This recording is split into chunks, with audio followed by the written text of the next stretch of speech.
¿Qué tal? Buenas noches a todos ustedes. Vamos a empezar entonces con la clase de hoy. En esta ocasión vamos a hablar sobre literatura peruana. Vamos a centrarnos en la etapa de la emancipación o periodo de la emancipación, uno de los últimos periodos de la etapa colonial, y luego entraremos a hablar sobre la etapa republicana, donde se encuentra el costumbrismo y el romanticismo. Así que empezamos. Vamos entonces a mencionar algunos aspectos fundamentales de estas tres manifestaciones literarias en el caso peruano.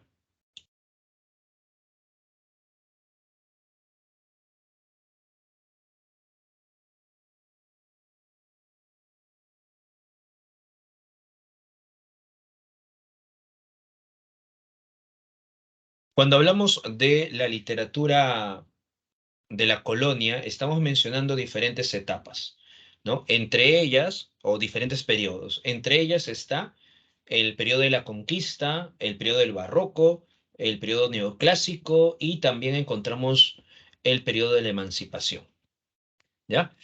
Entonces, la conquista española marca una ruptura decisiva en relación a la época prehispánica, ¿no?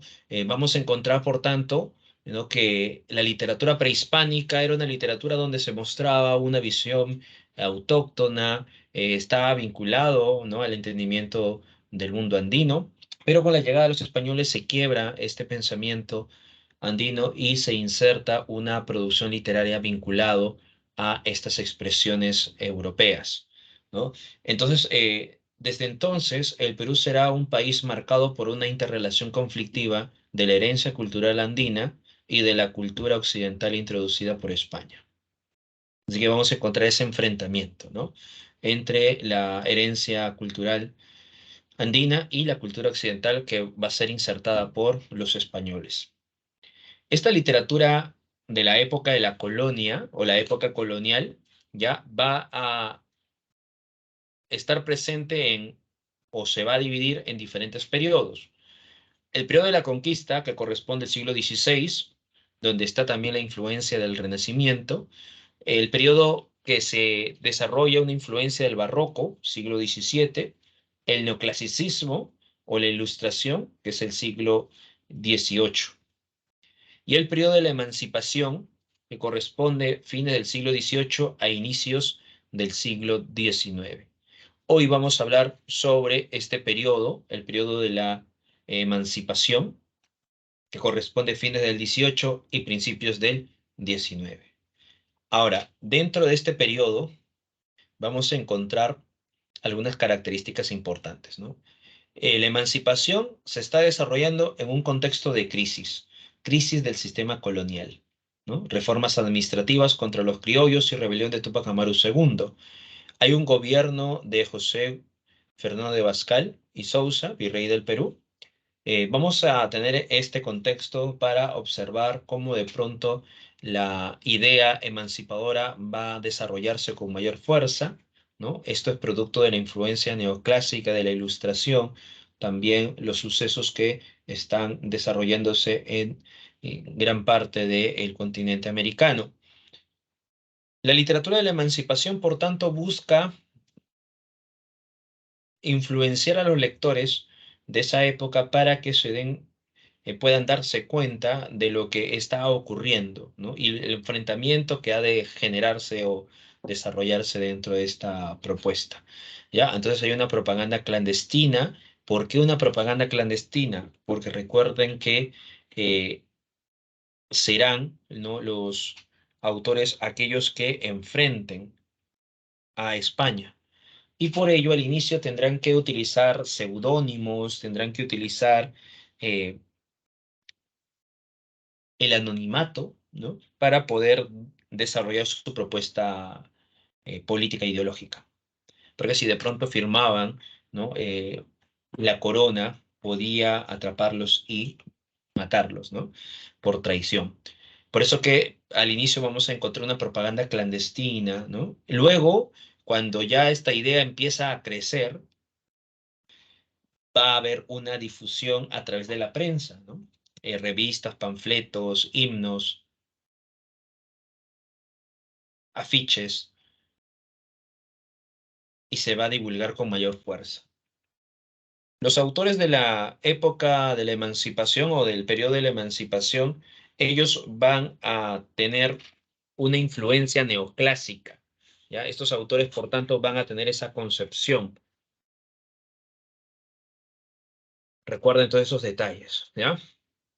Vamos a encontrar entonces una influencia neoclásica.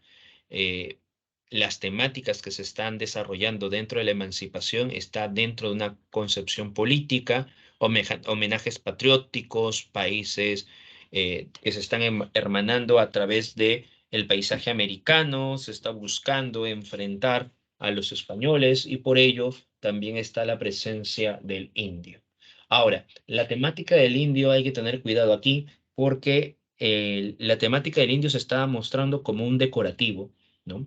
¿En qué sentido? No hay una reivindicación global o total respecto a los problemas que están surgiendo sobre el indígena, sino están utilizando esta temática para resaltar la opresión y resaltar la explotación como un elemento o un emblema de España. O sea, para mostrarnos a los a mostrar a los españoles como seres nefastos, ¿ya?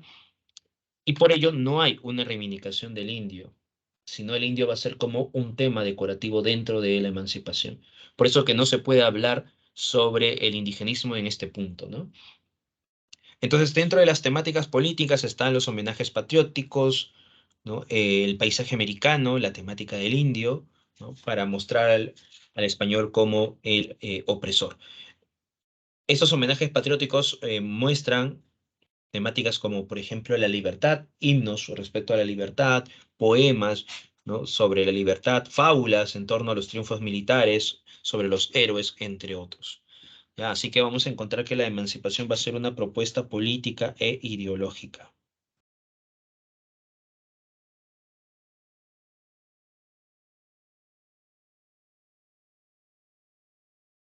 Bien, esos son entonces algunos elementos o espacios que se están generando dentro de esta postura.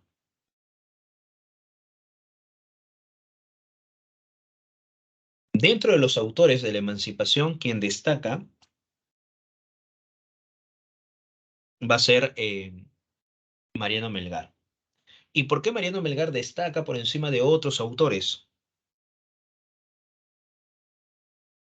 Sucede que, a diferencia de otros autores de la emancipación, Mariano Melgar no solamente se desarrolla en la propuesta política e ideológica, sino también Mariano Melgar nos trae consigo una propuesta sentimental.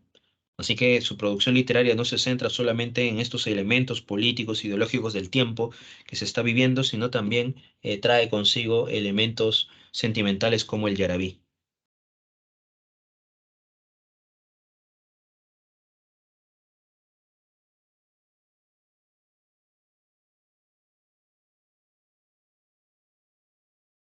Vamos entonces a mencionar algunas características.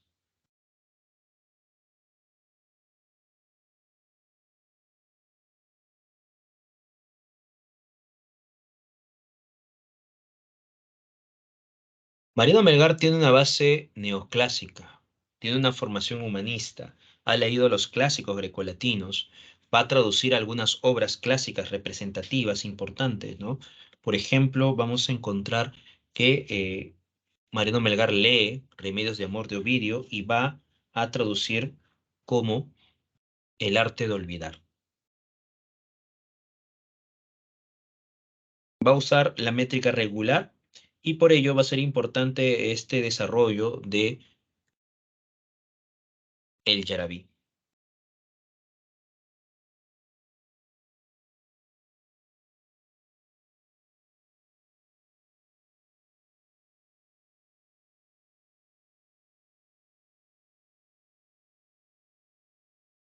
Otra de las características de Mariano Melgar es que de pronto dentro de su producción política se está desarrollando algunas producciones como por ejemplo la Oda y la Fábula.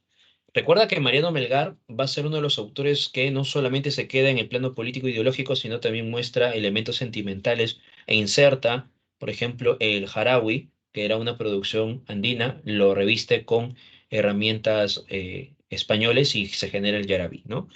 En el caso de las obras políticas, utiliza la oda, la fábula, ejemplo, Oda a la Libertad, o la fábula, un ejemplo, la fábula 8, la fábula de los gatos.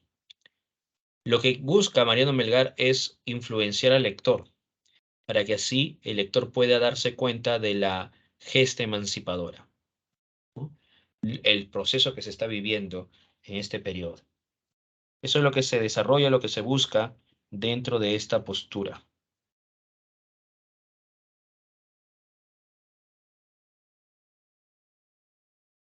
También tiene obras sentimentales. Utiliza la elegía, soneto, epístola, charabí, entre otros.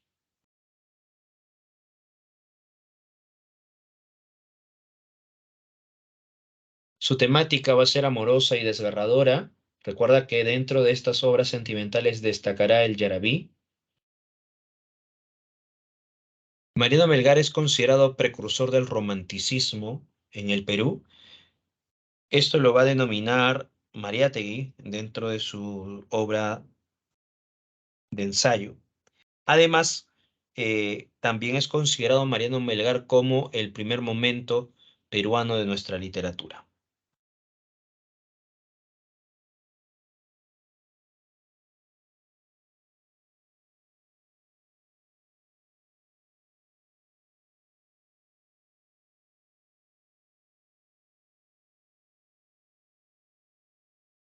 Mariano Melgar recuerda que va a lograr insertar elementos andinos con elementos españoles. Por eso es considerado, a través de este mestizaje, ¿no? Es considerado el primer momento peruano de nuestra literatura.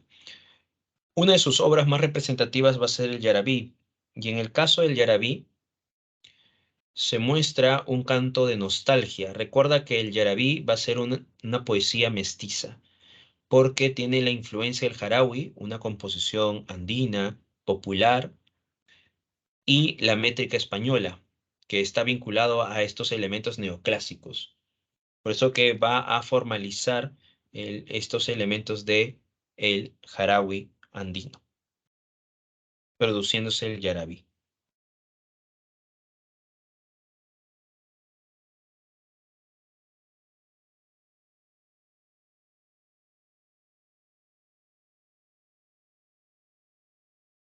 Las musas que se van a desarrollar dentro de su producción literaria, Mariano Melgar tiene dos, Silvia y Melisa. Se consideran como la inspiración de Mariano Melgar, ¿no? Silvia, considerada la inspiración más representativa de su producción literaria.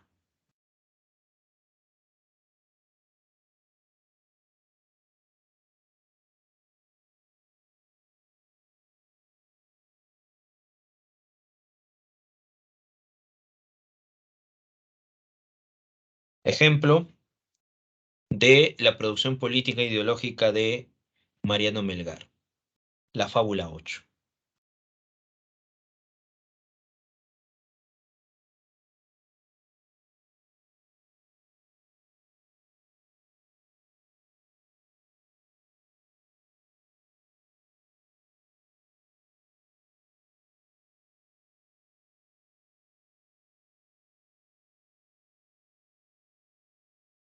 Aquí están observando esta fábula. Recuerda que toda fábula siempre tiene una moraleja, ¿no? Y también recuerden que en el caso de la literatura neoclásica destaca mucho la fábula por esta característica, ¿no? Como tiene moraleja, enseña, educa. Y la literatura neoclásica buscaba ese fin didáctico y moralizante, ¿ya? Entonces, la fábula es una expresión que va a desarrollarse muy bien en el neoclasicismo. Mariano Melgar se nutre del neoclasicismo, por eso que va a utilizar este tipo de fábulas. Pero se dan cuenta que esta fábula va a tener una intención política e ideológica. Recuerda lo que habíamos señalado en el anterior punto, ¿no? Busca influenciar a los lectores, ¿no? Para que ellos se percaten lo que está ocurriendo en el país, ¿no? Entonces, esa búsqueda de influenciar al lector lo utilizará en este caso de las fábulas. Se exalta, por tanto, ¿no? Esta noción de fin didáctico moralizante. En la fábula 8, como pueden estar observando, supongo que ya lo habrán leído, ¿no?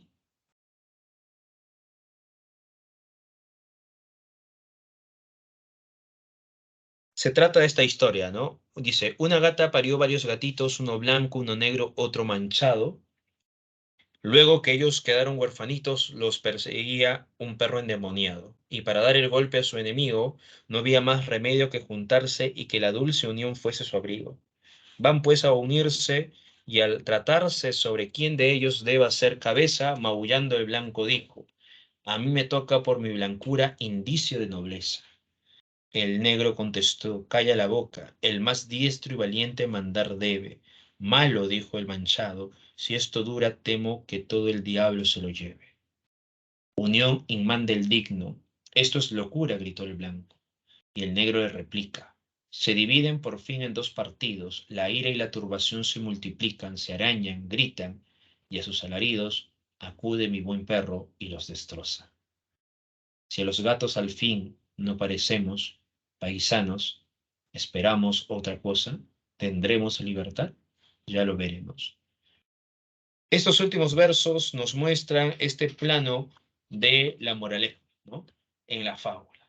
Estamos observando entonces la historia de tres gatos que se quedan huérfanos.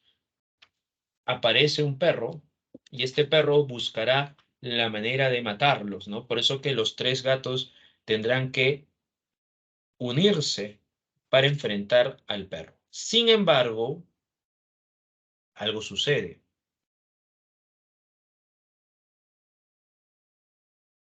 Los tres gatos no llegan a una conclusión, empiezan a enfrentarse hasta que de pronto acude el perro y los destroza. ¿Qué sucede ahora?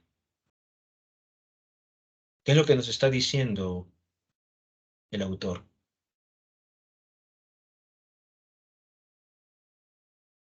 Hay una enseñanza aquí, ¿no? Estos tres gatos representan los tres grupos sociales. Estos tres grupos sociales que van a enfrentarse al perro, en este caso a España, ¿no? Y estos tres grupos sociales, en vez de unirse contra un enemigo común, que es España, se dividen. Y al dividirse, España logrará destruirlos con más facilidad. Lo que busca, por tanto, es que de pronto se unan para que al fin puedan enfrentar y vencer a los españoles.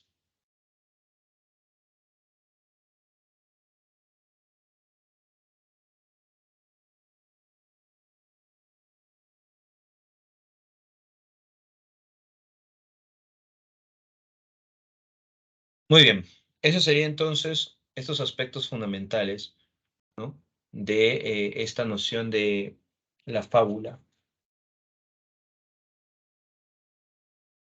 Vamos ahora con el ejemplo de la producción sentimental.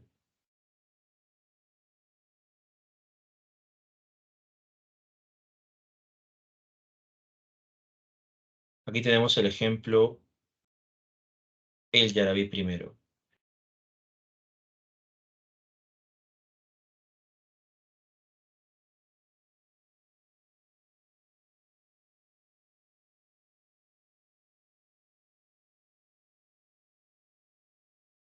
Recuerda que el Yarabí va a ser una manifestación que une elementos de lo andino con lo popular, de lo andino con la literatura española o europea, ¿no? Se utiliza la métrica, ¿no? Una métrica regular.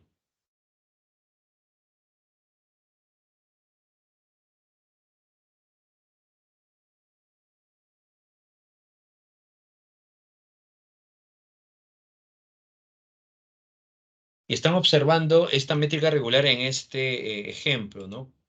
Miren, se está desarrollando dos versos extensos, luego vamos a tener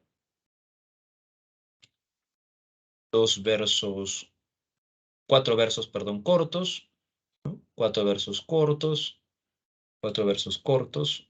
Y además estamos observando de esos cuatro versos, dos de ellos se están repitiendo como un estribillo al final de cada estrofa. No se puede ver con este color. Vamos a utilizar este de aquí. ¿Ves? Estos dos versos que se están utilizando.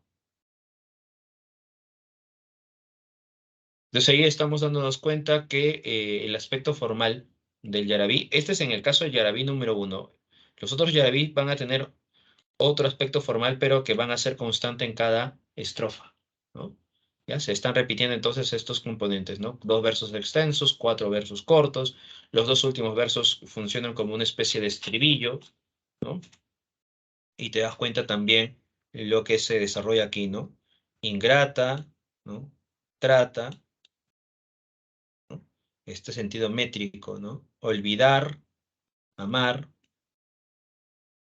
sincero, quiero, ¿no? Y así vamos a encontrar estos elementos que se están mostrando, ¿no? Aquí hay un sentido métrico, ¿no? Y así sucesivamente. Este es el caso del Yarabí. Hay una composición sentimental, de temática dolorosa, ¿no?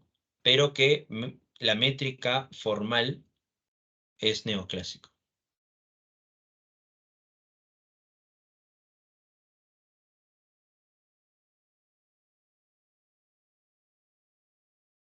El Yarabí.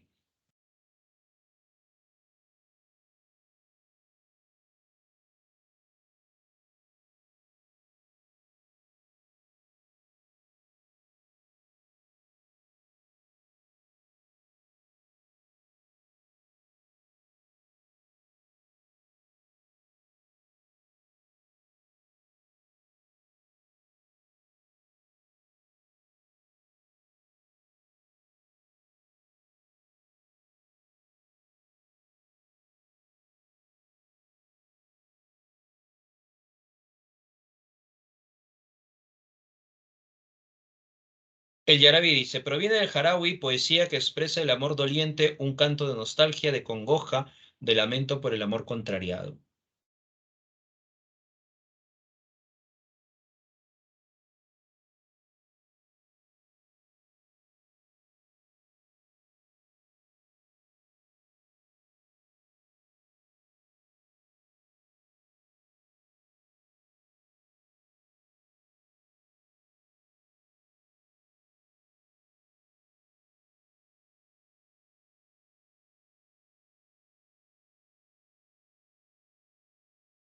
Recoge la emoción indígena y la revista de nuevas formas debido a su formación humanística y neoclásica, ¿no? Entonces el Yarabí nos muestra estos elementos fundamentales, ¿no?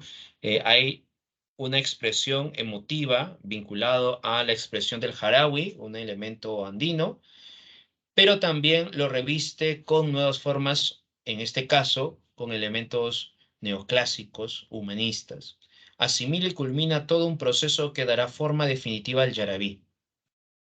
Su poesía se enlaza con una tradición e inicia otra, el Yarabí mestizo, ya que confluyen la lírica popular y la lírica culta. Por eso se denomina, recuerda, un poema o una poesía mestiza, ¿no? Porque proviene de lo andino y también de lo español. ¿Ya? El Yarabí, entonces, poesía mestiza. Bien, entonces hasta aquí estamos desarrollando la propuesta de el periodo de la emancipación.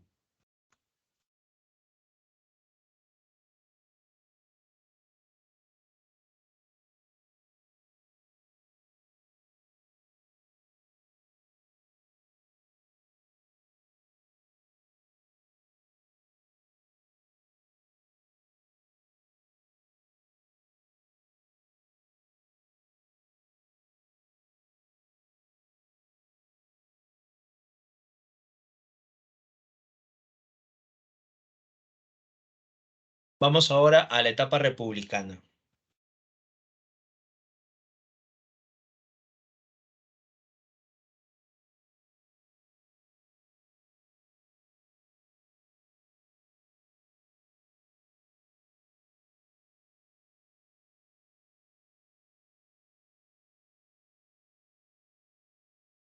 La superación del orden colonial significó para nuestro país una nueva etapa, la literatura del Perú independiente. En esta época se generan diversos movimientos literarios en consonancia con aquellos que se producen en Latinoamérica o asimilando creativamente los aportes provenientes de la literatura europea y norteamericana. La etapa republicana se desarrolla a partir del siglo XIX, ¿no? En la segunda década del siglo XIX hasta la actualidad, ¿no? Entonces vamos a encontrar diferentes momentos dentro de la literatura donde hay aportes de todo índole, ¿no? Aportes europeos, africanos, asiáticos, y eso se desarrolla a lo largo de todo este proceso de la literatura republicana que se desarrolla en la segunda década del siglo XIX hasta la actualidad. Las primeras manifestaciones, ¿ya? Las primeras manifestaciones de esta etapa republicana será, por ejemplo, el costumbrismo y el romanticismo, ¿no? También vendrá la época del realismo, modernismo, posmodernismo, la vanguardia, indigenismo, generación 50, entre otros, ¿no? Pero hoy vamos a hablar solamente de estos dos primeros procesos dentro de la etapa republicana. Esto sería entonces la primera, el costumbrismo, y luego hablaremos sobre el romanticismo.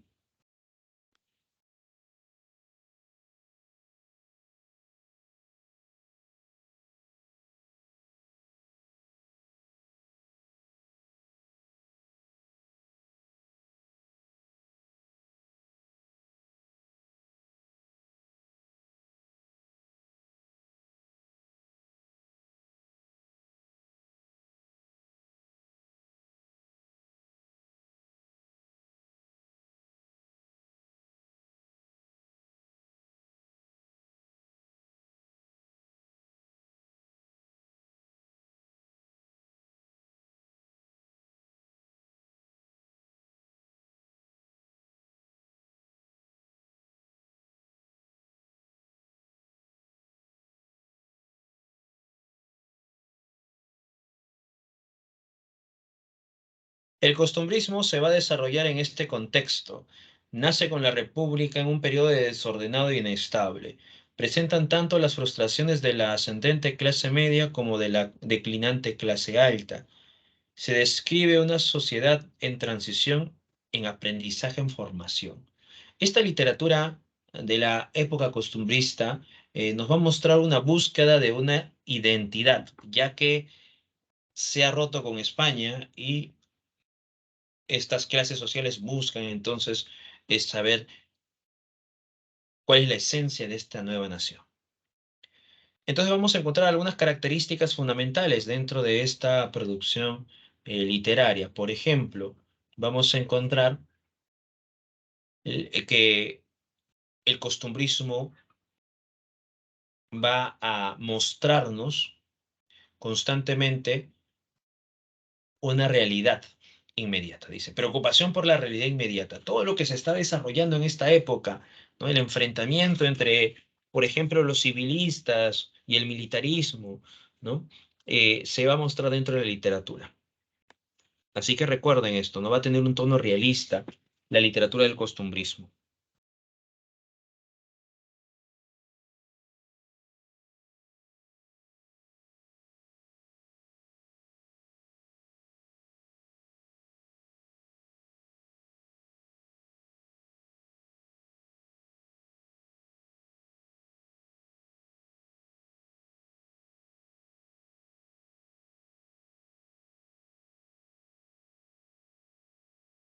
Uso de la sátira como arma ideológica y política. Dentro de esta producción literaria vamos a encontrar que los autores van a utilizar la noción satírica, burlesca, dentro de la literatura para criticar a sus oponentes. Aquí vamos a encontrar dos vertientes en el costumbrismo, los criollistas y los anticriollistas. En el caso de los autores del criollismo se nutren de los elementos populares, mientras que el anticriollismo va a mostrarnos algunos elementos que rechacen lo popular. Entonces, Los autores de esta época van a enfrentarse, ¿no? Desde su perspectiva ideológica. Si son autores del costumbrismo con la vertiente criollista, van a utilizar la sátira para burlarse de algunas costumbres arraigadas de la sociedad alta, ¿no? Si de pronto los autores del anticriollismo quieren manifestar su producción, van a utilizar la sátira para cuestionar algunos elementos populares, y así, ¿no? Los autores de este periodo se van a nutrir tanto de los neoclásicos como también de los románticos. Del neoclasicismo traen consigo esta noción de la intención didáctica, moral. Recuerda que toda obra dentro del neoclasicismo buscaba eso, ¿no? Enseñar, educar, representar la moral de su tiempo.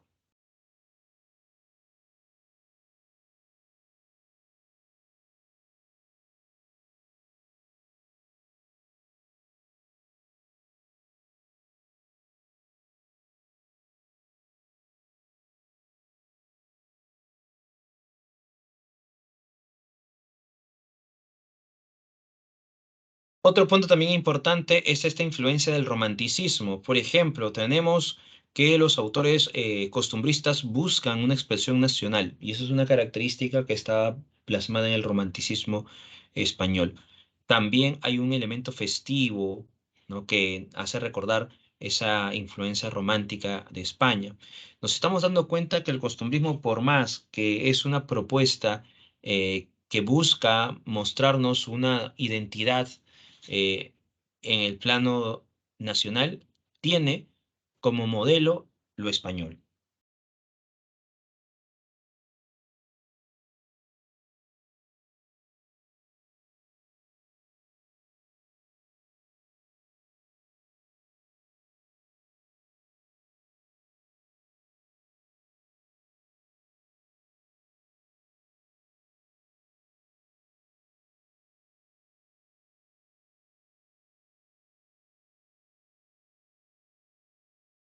Otro punto también importante dentro del costumbrismo es que el costumbrismo se centra en las costumbres citadinas. No se habla de costumbres fuera de la ciudad. Entonces, todos los personajes van a estar interactuando en un espacio que sería la ciudad. Por eso que es descriptiva, festiva y citadina. Hay un tono realista presente dentro de esta propuesta literaria. Hay una búsqueda de la expresión nacional, hay una intención didáctica y moralizante. ¿Ya? Recuerden entonces esas características dentro de esta producción.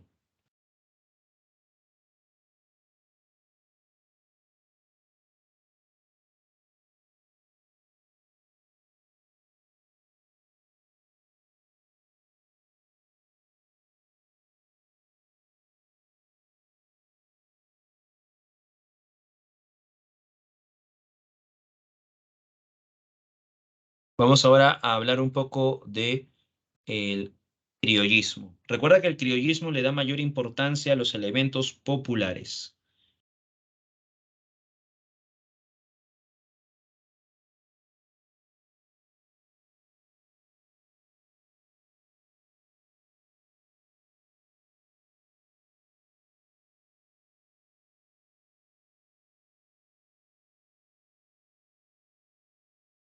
Manuel Asensio Segura, representante del costumbrismo, en este caso del criollismo. Recuerda que el criollismo le daba mayor importancia a los elementos populares, rechazaba este tono aristocrático dentro de su producción literaria, rechazaba también al militarismo, estaba a favor del civilismo.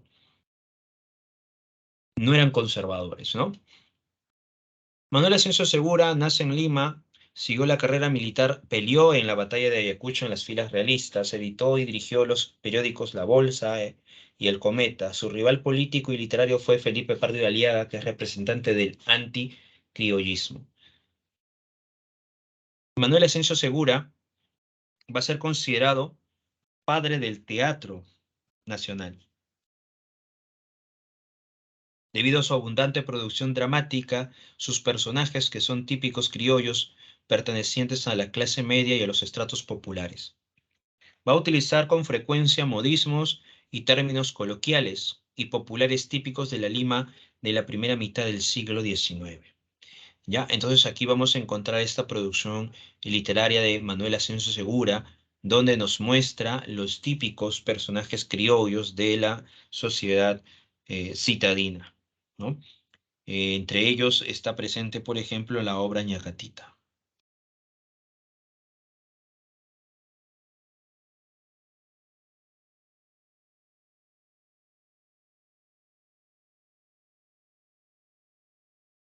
Entre sus obras podemos encontrar,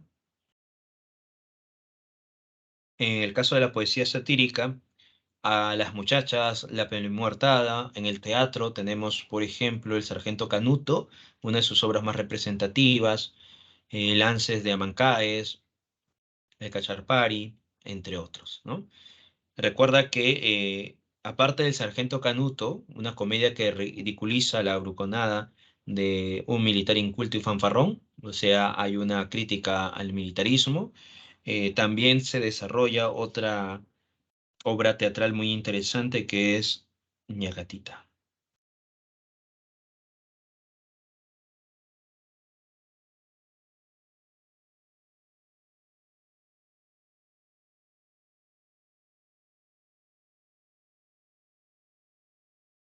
Ñacatita es una obra que está dividida en cuatro actos.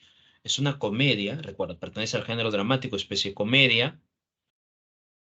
Se utiliza la estrofa a la redondilla, sobresale el octosílabo. Se va a utilizar el Deus Ex Machina. ¿Qué es el Deus Ex Machina? Cuando un personaje aparece súbitamente o una acción se desarrolla súbitamente y cambia el hilo conductual de la historia. A eso se le llama el Deus Ex Machina.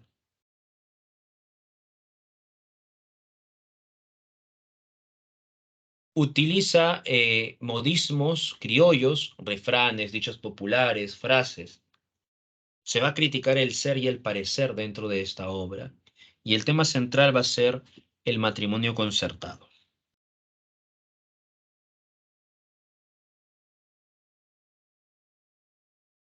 Ahora, esta obra ñacatita,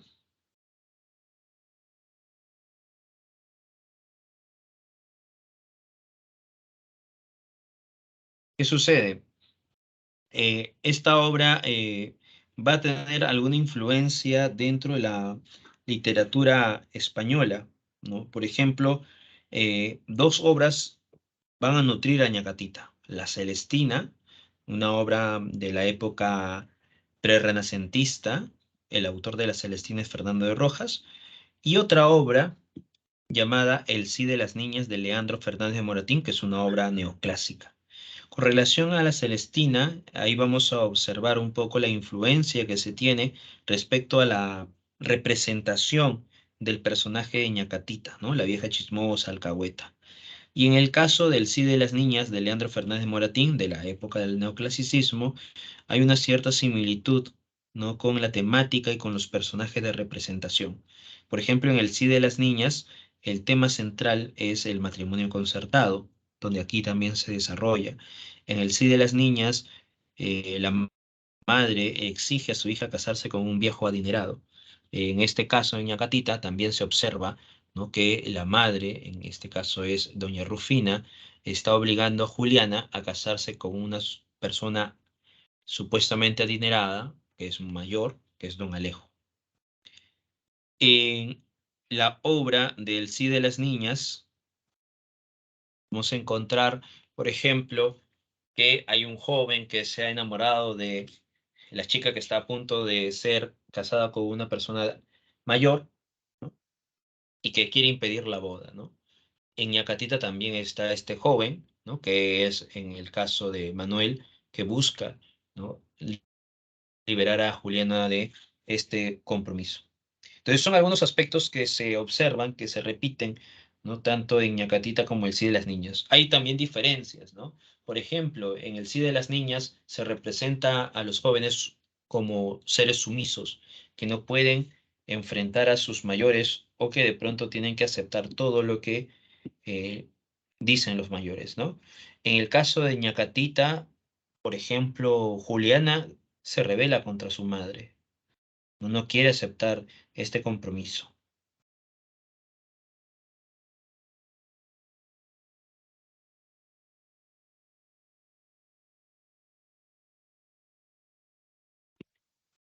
Bien, entonces ahí vamos a encontrar alguna similitud y diferencias entre estas obras literarias. Ñacatita tenemos algunos personajes, ¿no? El personaje central, Ñacatita, alcahueta o Celestina Limeña de avanzada edad, Rufina, madre de Juliana, Jesús, que va a ser el esposo de Rufina y padre de Juliana, Juliana, muchacha enamorada secretamente de Manuel, Manuel joven y pobre y honrado, protegido por don Jesús, Alejo, pretendiente de Juliana, apoyado por Ñacatita y que vive de las apariencias. Y más adelante tendremos a el personaje Juan, amigo de Jesús, que descubre la verdadera identidad de don Alejo. La historia nos habla cómo de pronto don Alejo, una persona supuestamente adinerada, que aparente ser de clase alta, va a contratar los servicios de Ñacatita con la intención de generar enredos para lograr así casar a bueno, a una joven con este viejo supuestamente adinerado, ¿no? Así que Ñacatita va a hacer todos los enredos posibles para lograr esa intención. ¿Qué sucede? Sucede que de pronto doña Rufina está casada con don Jesús y producto de esta relación ha nacido don Juliana. Siendo ya joven, Juliana está siendo obligada para casarse con don Alejo. Doña Rufina quiere eso, pero don Jesús no desea, ¿no?, que este compromiso se dé. Por eso que don Jesús va a cuestionar a doña Rufina que de pronto intente casar a su hija con una persona supuestamente adinerada. No le cae a don Jesús la presencia de don Alejo, ¿no? Para ello también hay un problema. Sucede que Juliana no quiere casarse. Aquí se está imponiendo doña Rufina, matrimonio concertado, y Juliana intenta indicar que no. O sea, dice lo que siente. Doña Rufina se molesta y le critica y le cuestiona. Don Jesús apoya la decisión de Juliana de no casarse con don Alejo, ¿no? Porque don Jesús en cierta medida quiere que Juliana pueda seguir viviendo, ¿no?, tranquila, sin esta noción de casamiento y posiblemente más adelante quizá pueda estar con Manuel, que ve que es un chico noble, muy educado. Noble no en el sentido de dinero, recuerda que don Manuel no tiene mucho dinero, es pobre, pero a pesar de ello, Manuel es una buena persona, así lo ve don Jesús. Don Jesús va a ser un personaje centrado dentro de esta historia, ¿no? Juliana está enamorada de don Manuel también de Juliana, sin embargo, todavía no se puede indicar todo esto por el temor a doña Rufina. Han pasado ya algunas escenas, Ñacatita ha logrado enredar aún más todo esto para que don Alejo al fin esté con Juliana. Se da cuenta que don Manuel es un obstáculo al igual que don Jesús, por eso que Ñacatita con todos los enredos logra intervenir. Le dice a don Manuel, le da algunos consejos que pueda ayudarlo. Manuel escucha. Ñacatita le menciona que huya con Juliana para que así el casamiento no se dé. Ahora, tú dirás, profesor, pero ¿cómo es posible? Ñacatita está ayudando a don Manuel para que huya con Juliana y así don Alejo no va a poder casarse con Juliana. Está realizando algo que no le conviene. Sin embargo, Ñacatita es astuta y ya conoce todo lo que va a suceder, ¿no? Porque ya ha logrado realizar un plan. Así que don Manuel, al escuchar las palabras de Ñacatita, acepta, va donde Juliana, le empieza a mencionar lo que había oído de Ñacatita, un consejo. Así que Juliana acepta, seguirá con don Manuel. Por eso que Juliana va a poner sus maletas y en ese instante, cuando ya están a punto de salir, aparece don Jesús. Todo esto había sido una estrategia de Ñacatita para que don Jesús atrape a Juliana y Manuel a punto de escapar. Por ello,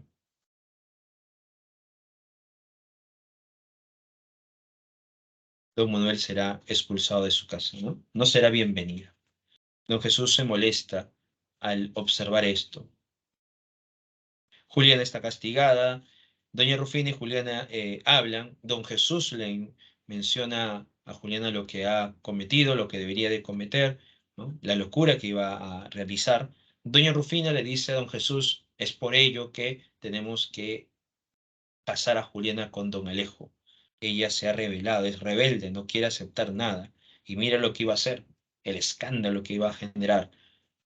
Al final, con todas las palabras Rufina y la exigencia, don Jesús aceptará y por tanto, don Alejo estará en la casa de la familia esperando, ¿no?, el veredicto para que ambos puedan casarse. Y cuando eso ya se iba a concretar,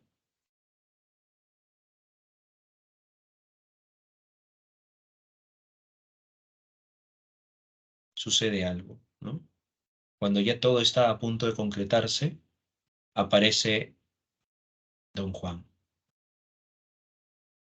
Don Juan, que es el amigo de Jesús, trae algunas cartas, se le entrega a Jesús y en ese instante observa a Alejo. Así que le dice a don Alejo, ¿no? Qué bueno que lo encuentro, don Alejo. Cuando me retiraba del Cusco, su esposa me había dejado una carta para que pueda entregárselo. Y entonces don Juan saca la carta y entrega a don Alejo. Este está todo avergonzado, todos escuchan y se preguntan, don Alejo casado, incluso doña Catita también, y entonces don Jesús expulsa a don Alejo y gracias a la intervención de este personaje llamado don Juan, Juliana no se casará con don Alejo y podrá más adelante casarse con don Manuel. Don Juan entonces sería la presencia del Deus ex machina.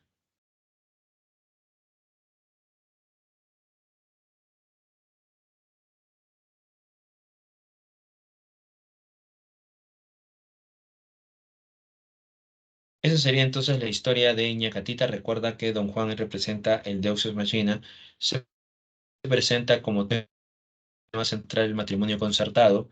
Hay una crítica al ser y al parecer a través de el personaje Don Alejo.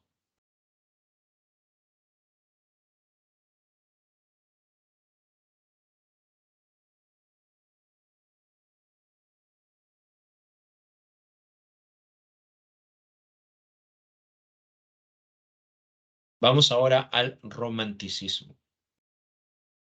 Antes de esto, ¿alguna pregunta, alguna duda sobre lo que hemos tratado sobre la época de la emancipación o el periodo de la emancipación y ahora sobre el costumbrismo? ¿Dudas, preguntas sobre estas dos propuestas literarias? ¿Todo ok? Si no hay preguntas, entonces continuamos. En el caso del romanticismo, esta propuesta literaria se desarrolla en fines del siglo, perdón, fines de la década de los 40, ¿no? 50, 60, 70, ¿no? Hasta que se desata la Guerra del Pacífico, ¿no? 1879. Entonces, estamos en ese contexto del gobierno de Ramón Castilla, la prosperidad falaz, la Guerra del Pacífico. Se escribe a fines de 1840, cuando Ramón Castilla llega al poder y la situación política había alcanzado cierta estabilidad y un modesto desarrollo económico gracias al pragmatismo y astucia del gobierno de turno. El romanticismo en el Perú llegó tardíamente y se desarrolló hasta la Guerra del Pacífico. ¿Ves? Los años 40, 50, 60, 70.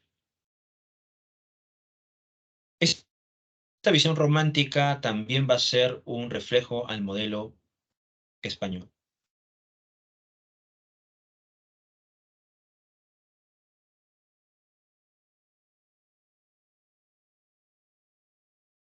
Tenemos como característica la visión sentimental e imaginativa, el amor al paisaje, ¿no? Características que están presentes en el romanticismo europeo. Esto sí es un elemento que difiere a la visión romántica europea.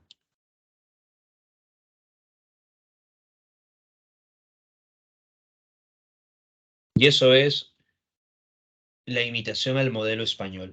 Recordemos que para los autores románticos no se presenta, ¿no?, esta noción de la imitación, sino más bien una visión una visión original, ¿no? Creativa, no gustan de la imitación. Sin embargo, en la visión romántica peruana sí hay esa visión de imitación del modelo español. A pesar de habernos liberado de España, todavía seguimos teniendo ese complejo. Hay una actitud idealista, se busca la importancia de los elementos populares y hay un gusto por la historia.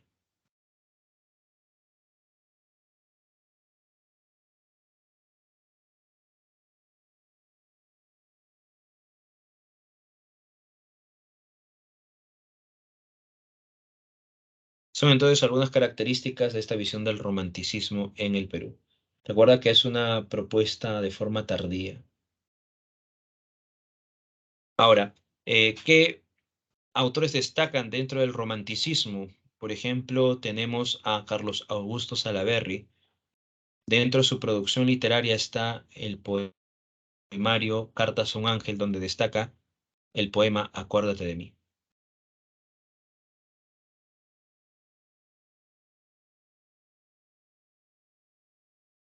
Fue un destacado militar, político, poeta y dramaturgo peruano. Entre sus obras más recordadas está el poema titulado Acuérdate de mí, el cual refleja lo íntimo, el amor y el dolor, características de la mayoría de los poemas líricos del estilo romántico. Am, el autor se le denomina el Ruiseñor de Chira, el poeta de los sepulcros. Su musa inspiradora va a ser Ismena Torres.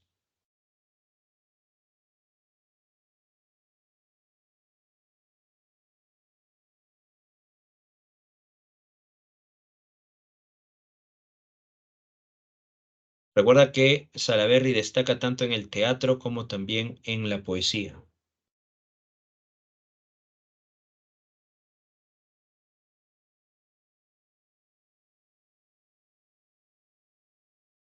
En el teatro recuerda a Atahualpa la conquista del Perú, a Belo el pescador americano, El bello ideal, en poesía Albores y destellos, Diamantes y perlas, Misterios de la tumba, Cartas a un ángel. Así que Carlos Augusto Salaverry destaca en la poesía y en el género dramático.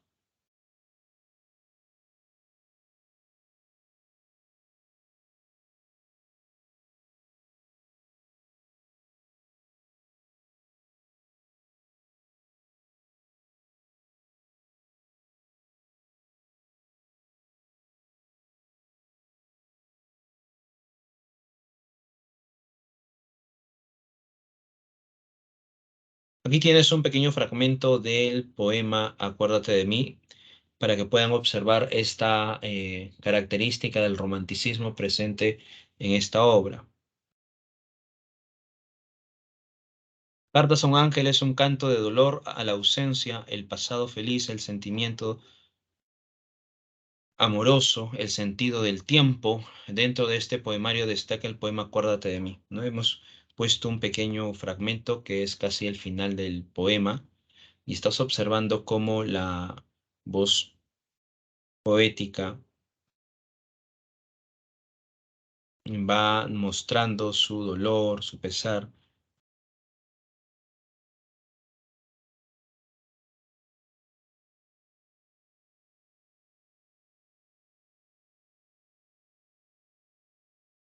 Recuerda que el romanticismo utiliza los elementos de la naturaleza para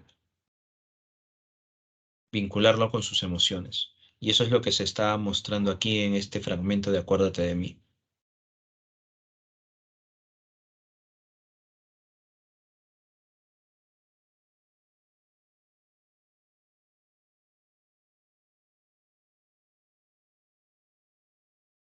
Luego de Carlos Augusto Salaverry tenemos a Ricardo Palma. Fue un escritor romántico, costumbrista y tradicionalista, famoso principalmente por sus relatos cortos de ficción histórica, reunidos en el libro Tradiciones Peruanas, aunque cultivó prácticamente todos los géneros literarios, ¿no? La poesía, la novela, el drama, la sátira, la crítica, la crónica, el ensayo.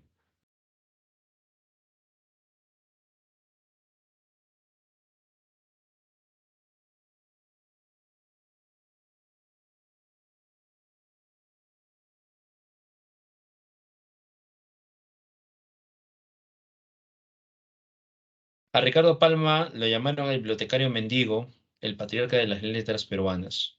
Entre sus obras podemos encontrar la Bohemia de mi tiempo, ¿no? Obra de crítica social, Neologismos y Americanismos, una obra lingüística, El Santo de Panchita, que es una obra teatral, Análisis de la Inquisición de Lima, ensayo histórico, La lira americana, poesía, entre otros, ¿no? Baladas, ¿no?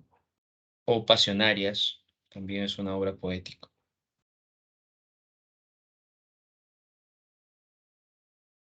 Vamos a hablar un poco de las tradiciones literarias.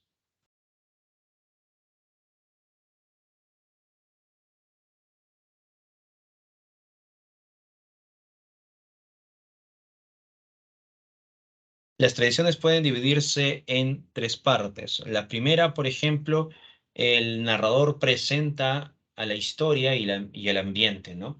Las costumbres que se van a desarrollar en esta obra, ¿no? Entre otros elementos. Luego vamos a encontrar, ya la segunda parte, la digresión histórica, ¿no? La digresión histórica nos muestra datos fidedignos.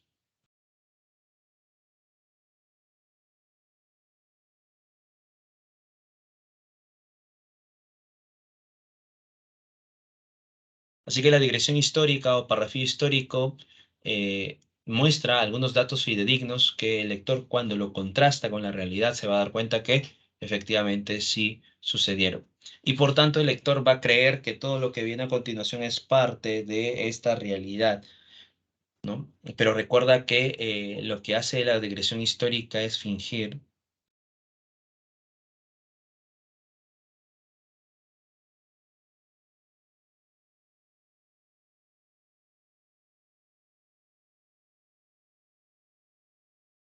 Después de la digresión histórica o parrafio histórico, se sigue desarrollando la anécdota, con giros y frases criollas, y va a cerrar con una especie de moraleja.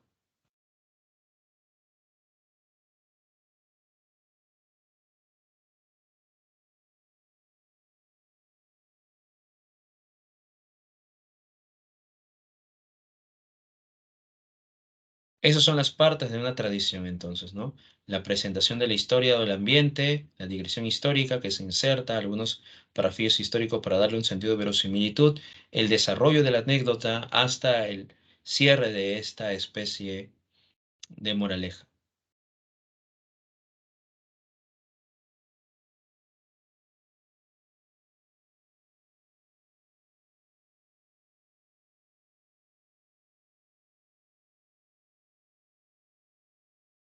Dentro de las tradiciones peruanas, estamos observando que Ricardo Palma se centra mucho en el virreinato. Son 453 tradiciones cronológicamente dentro de la historia peruana y seis de ellas se refieren al imperio incaico, 339 al virreinato, 43 a la emancipación, 49 se refiere a la república y 16 no se ubican en un periodo específico.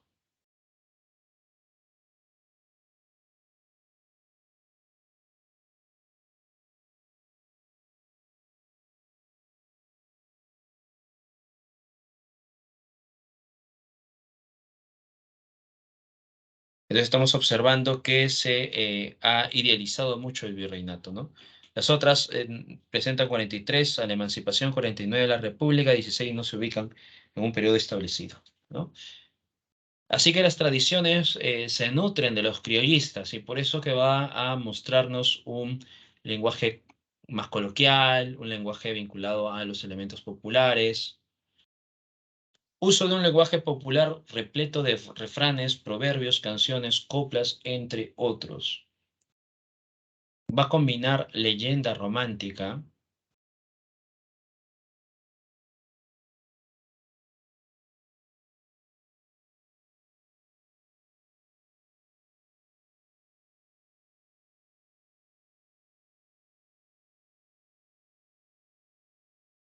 Recuerda que las tradiciones peruanas de Ricardo Palma se nutrirá del costumbrismo, en específico de el criollismo. Por eso que este lenguaje popular nos hace recordar a Manuel Asensio Segura, que fue padre eh, literario, ¿no? de Ricardo Palma, o el que enseña a Ricardo Palma algunos elementos, ¿no?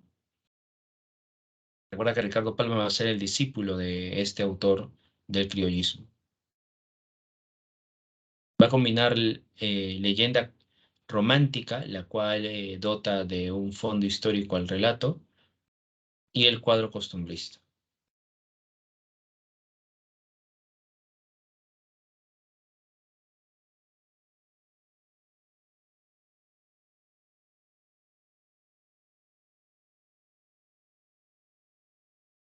Entonces, al combinar las leyendas románticas con el cuadro costumbrista, vamos a obtener una obra donde se plasme algunas costumbres que se van a arraigar, ¿no?, a la realidad nacional.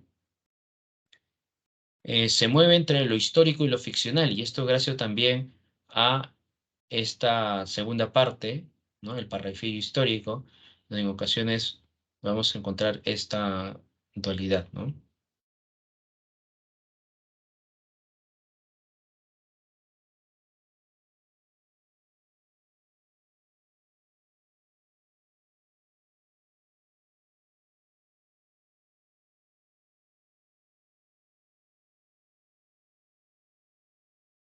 Otro punto es, carecen de perspectiva histórica, se detiene en los elementos anecdóticos. Recuerden que una tradición no puede ser entendida como un documento oficial, ¿no? Una tradición, la tradición de Ricardo Palma, sería un elemento de ficción. Va a utilizar algunas herramientas, ¿no? Por eso que carece de una perspectiva histórica. Solamente se muestra lo anecdótico.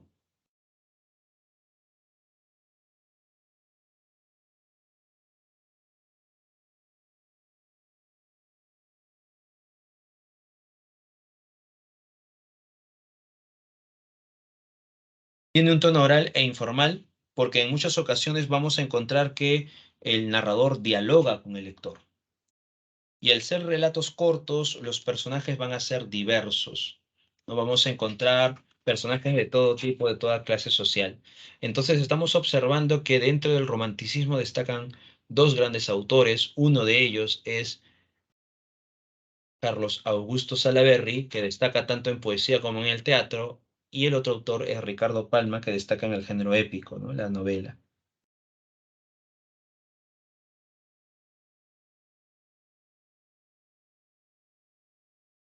Esos serían entonces algunos puntos interesantes dentro de esta postura romántica.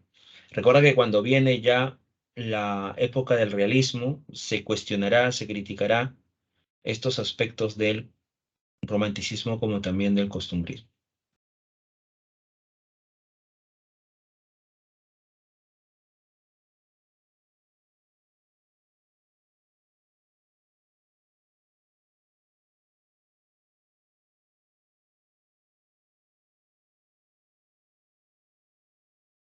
¿Dudas, preguntas? Hasta aquí.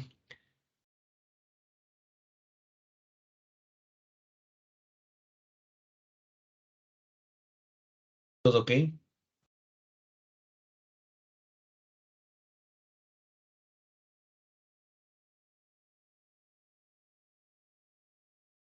Recuerda entonces que la visión romántica está vinculado al paisaje, está vinculado a esta expresión, está vinculado a esta noción emotiva, a una imitación al modelo eh, español, ¿no? A pesar de ello, se destaca, ¿no?, autores como Carlos Augusto Salaverry, también Ricardo Palma, ¿no? En el caso del costumbrismo, recordemos que una de sus obras más representativas es Ñacatita. Esta obra, Ñacatita, recuerda que nos muestra a la vieja chismosa, alcahueta, ¿no?, que es Ñacatita, un personaje criollo, ¿no? Don Alejo es la representación del ser despiadado, ¿no?, calculador, que sería Don Alejo.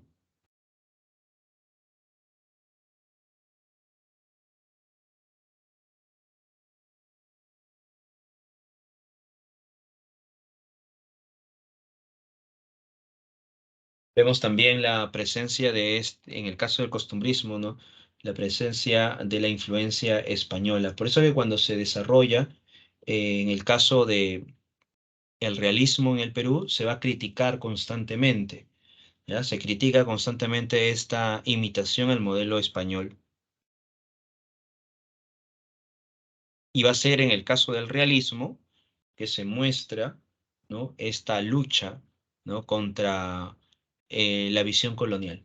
Y el realismo peruano, recuerda con González Prada, Clorinda Mato de Turner, van a buscar, por tanto, alejarse de este modelo español. Hay una visión antihispana, ¿no? En el caso del realismo, ¿no? Que vamos a desarrollar en la siguiente clase, ¿no? En la siguiente clase hablaremos sobre el realismo y el modernismo en el Perú, ¿ya?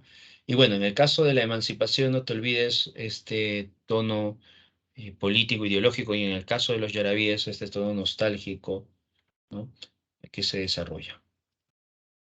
Bien, si no hay preguntas, no hay dudas, entonces te dejo el enlace para que puedas estar desarrollando eh, las preguntas del examen y de ahí retornas para poder desarrollar algunas preguntas de la clase de hoy.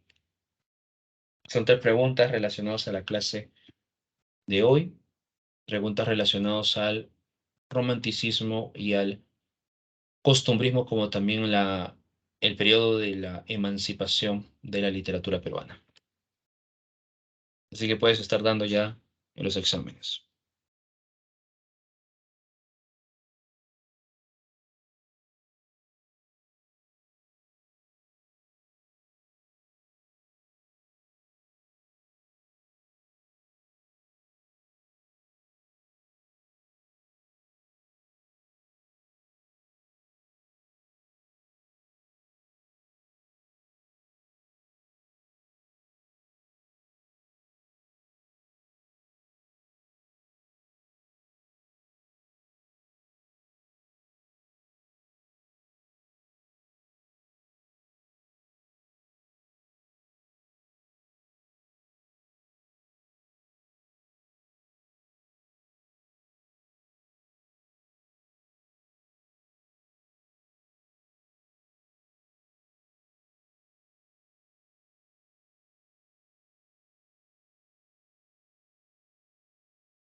A ver, vamos a resolver las preguntas de la clase de hoy.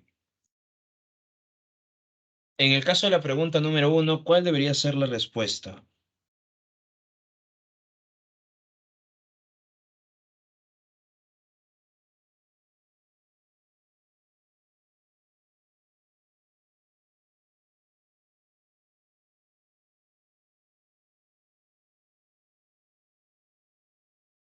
Menciona, selecciona el enunciado que corresponde a un tema de la literatura de la emancipación en los siguientes versos de Mariano Melgar.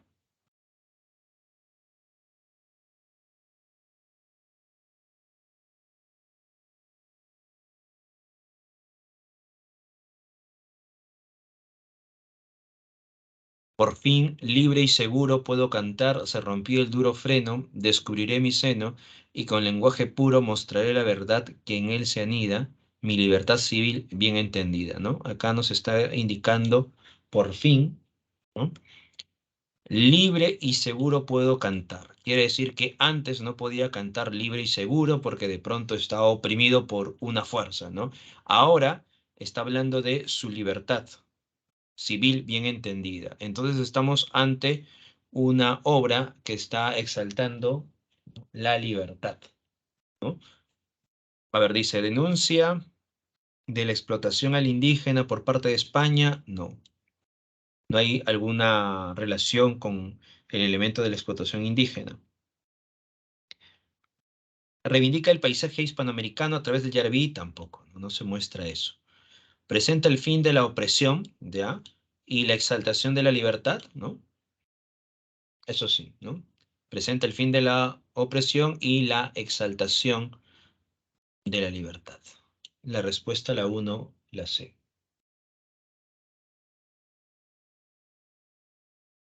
Vamos con la pregunta número 2. ¿Cuál debería ser la respuesta en la pregunta número 2?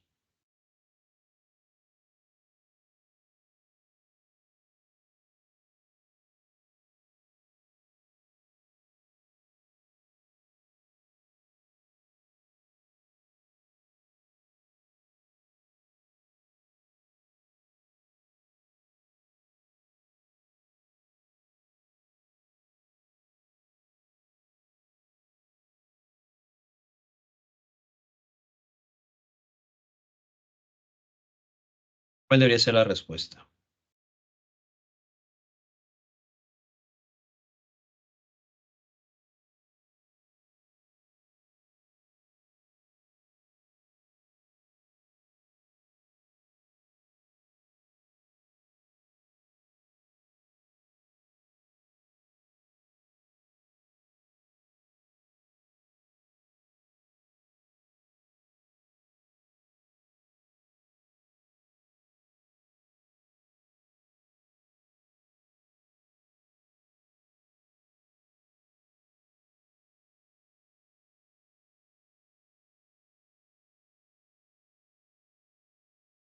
En la pregunta 2 nos menciona, reventaba de risa un pobre ciego al ver que a un sordo le gritaba un mudo. Ahí te das cuenta, ¿no? Cómo se está desarrollando estos dos versos, ¿no? Como algo un tanto absurdo, ¿no? El caso es increíble, no lo niego, dice, pero negarás que suceder pudo. Si un esclavo se ríe de su hermano al verle lamentándose del tirano, aquí entonces también nos muestra que este elemento es tan absurdo como el primero, en el sentido que los dos esclavos, ¿no? Los dos esclavos están siendo sometidos por el mismo tirano, ¿no? Pero resulta que este esclavo, al lamentarse por este tirano, el otro se ríe de este esclavo, ¿no? Al momento de lamentarse de este tirano.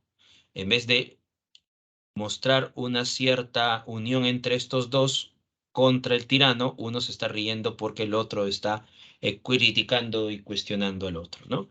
Entonces, en la pregunta 2, ¿cuál debería ser la respuesta? ¿Busca el levantamiento armado de la población indígena contra los criollos? No. Mostrar el absurdo enfrentamiento de quienes deberían estar unidos, correcto, ¿no? Estos dos deberían estar unidos, enfrentarse contra el tirano, sin embargo, uno de ellos se burla del otro por cuestionar y criticar al anterior, ¿no? Entonces la respuesta a la 2 sería la B. Vamos con la pregunta 3. Aquí, en la pregunta número 3, sobre el Yarabí, ya del corazón salió, ¿no? De Mariano Melgar. ¿Qué características se puede colegir?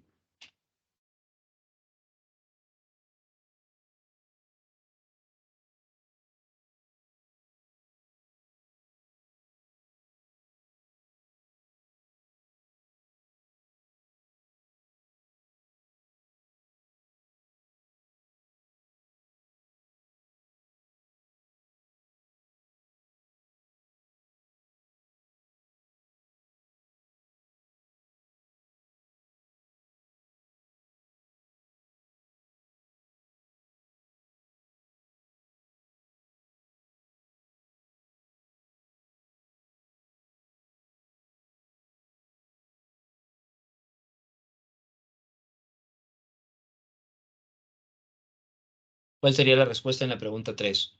Dice, amada dulce prenda del alma, atractivo de mi amor, ¿qué es esto? ¿Cómo te vas y me dejas, sabiendo que quedo entre mil angustias muriendo?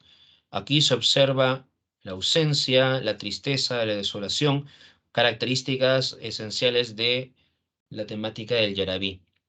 A ver, dice, formula la síntesis de la normativa neoclásica y los versos románticos. No, el romanticismo todavía no está presente en la literatura del Perú en la época de la emancipación. Manifiesta la idealización pasional mediante la imagen de la poesía. Tampoco, no se muestra eso. Muestra la asimilación de la emoción indígena en la poesía coloquial. Ahora, muestra la asimilación de la emoción indígena, sí, pero aquí estamos observando que ya está desarrollándose a través de eh, una métrica regular, ¿no? Entonces no puede ser en la poesía coloquial, sino en la poesía culta. Así que la respuesta debería ser expresa el amor inconstante debido a la ausencia de la amada, ¿no? Como se está mostrando aquí, está mostrándose el dolor, el lamento, la ausencia presente, ¿no? En estos puntos. Vamos ahora a la pregunta número 4. Elija rasgos definitorios del costumbrismo peruano. Recuerda, el costumbrismo aparece en inicios de la República, ¿no? Así que empecemos. A ver, se desarrolló durante los gobiernos Ramón Castilla y Rufino Echenique. Ramón Castilla, en ese contexto se desarrolla el romanticismo, no el costumbrismo, así que falso. Su afán didáctico y moralizador es fruto de la influencia neoclásica. Cuando nos habla de su afán didáctico, esto está vinculado a la influencia neoclásica y sabemos que el costumbrismo también tiene esta visión neoclásica, al igual que este elemento moralizador, ¿no? Por tanto, esto es correcto. El humor y la ironía fueron empleados como armas ideológicas y políticas. Dentro del costumbrismo se desarrolla este elemento. El descriptivismo detallado revelaba el imperio positivista del realismo, todavía no hay una postura realista. Así que lo correspondiente al costumbrismo sería 2 y 3. La respuesta es la B. El costumbrismo peruano, que aparece en un periodo anárquico e inestable, se caracteriza porque presenta las frustraciones de dos clases sociales, la clase alta y la clase baja, ¿no? Las frustraciones de dos grupos sociales, etcétera. Vamos a ver. De la clase emergente, que puede ser la clase que está vinculada al criollismo, la cual evoca con añoranza la imagen del pasado colonial, no. Quien evoca esa añoranza sería la aristocracia, no la clase emergente. Una sociedad que rechaza la ideología del capitalismo industrial tampoco, ¿no? No se muestra eso. Los autores, por limitarse solo a esbozar una literatura de carácter panfletario, eso está en la Emancipación. En cambio, presenta las frustraciones de ciertos estratos, como la emergente clase media y la declinante aristocracia. Así que la respuesta sería la D. Los personajes que traza Manuel Asensio Segura son de tipo criollos, limeñistas, ¿no? A ver, dice, provincianos, ¿no? Viejas y beatas, puede ser algunas de ellas como Ñacatita, criollos limeños, eso sí, está presente. Criollos serranos no se muestran dentro de esta producción. Dice, pertenecientes a la clase media y a los estratos populares. Como recurso del lenguaje, el autor usa referencias de textos religiosos de la época, no. Modismos, términos coloquiales y populares, correcto. Así que la respuesta es la C. Con relación a la pregunta respecto a Ñacatita, dice, don Jesús, que es el padre de Juliana, recurre a las artes manipuladoras de Ñacatita, falso, sería don Alejo. Juan, el mensajero, el que trae al final la carta, recuerda, Juan revela que don Manuel es un farsante, no, Manuel no, revela más bien que don Alejo es un farsante, porque recuerda que Juan trae una carta de la esposa de don Alejo que está en el Cusco, ¿no?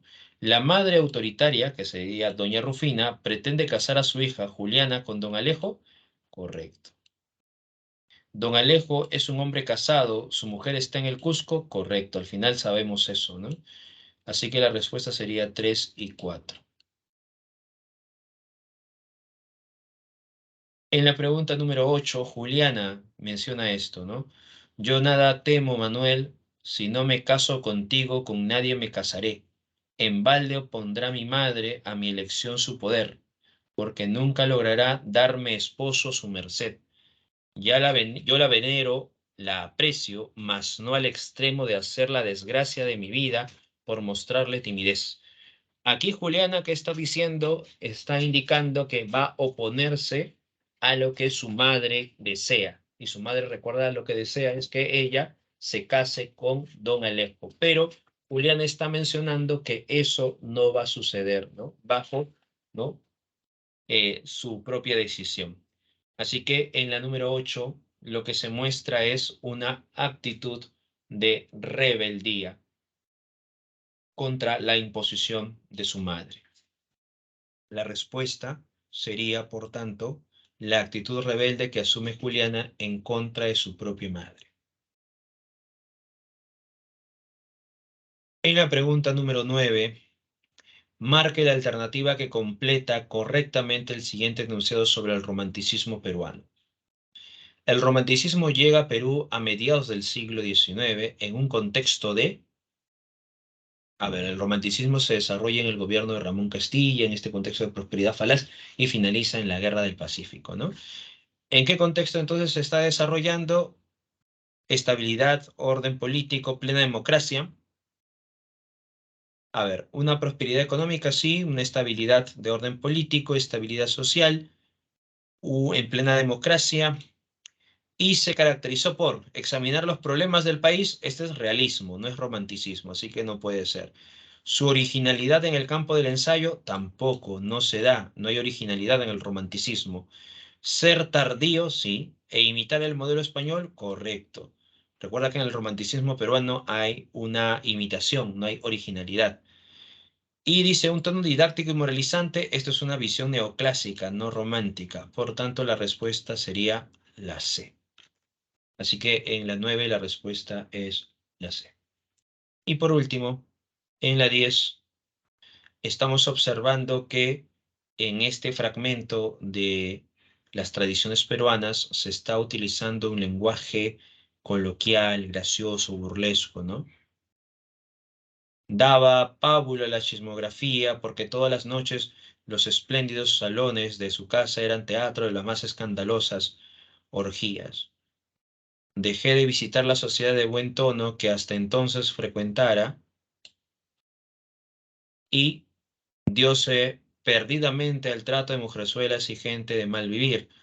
Un coplero de tres al cuarto, ahí te das cuenta el uso de lo coloquial, cuyos versos gozaban de gran boga sin tener ni la chispa satírica ni la originalidad del poeta limeño Juan del Valle y Caviedes, Juan de Caviedes, escribió unas jácaras contra el capitán en las que lo llamaba sustentador de querellas, cuba ambulante de vino, ocupado de continuo en descomponer doncellas. Estamos observando el tono gracioso y burlesco dentro de esta obra. ¿Los sucesos se caracterizan por su elevada dosis de fantasía? No. ¿El objetivo está determinado por un afán moralizador? Tampoco, ¿no? Hay un sentido gracioso, jocoso. El lenguaje se vale de expresiones amenas y jocosas y lo que hemos puesto aquí. Así que la respuesta es la C. Eso sería todo con relación a la clase de hoy. Cuídense, nos vemos hasta la siguiente clase. Recuerdan que la siguiente clase la veremos sobre el realismo y modernismo en el Perú. Buenas noches, nos vemos hasta la siguiente clase. Cuídense.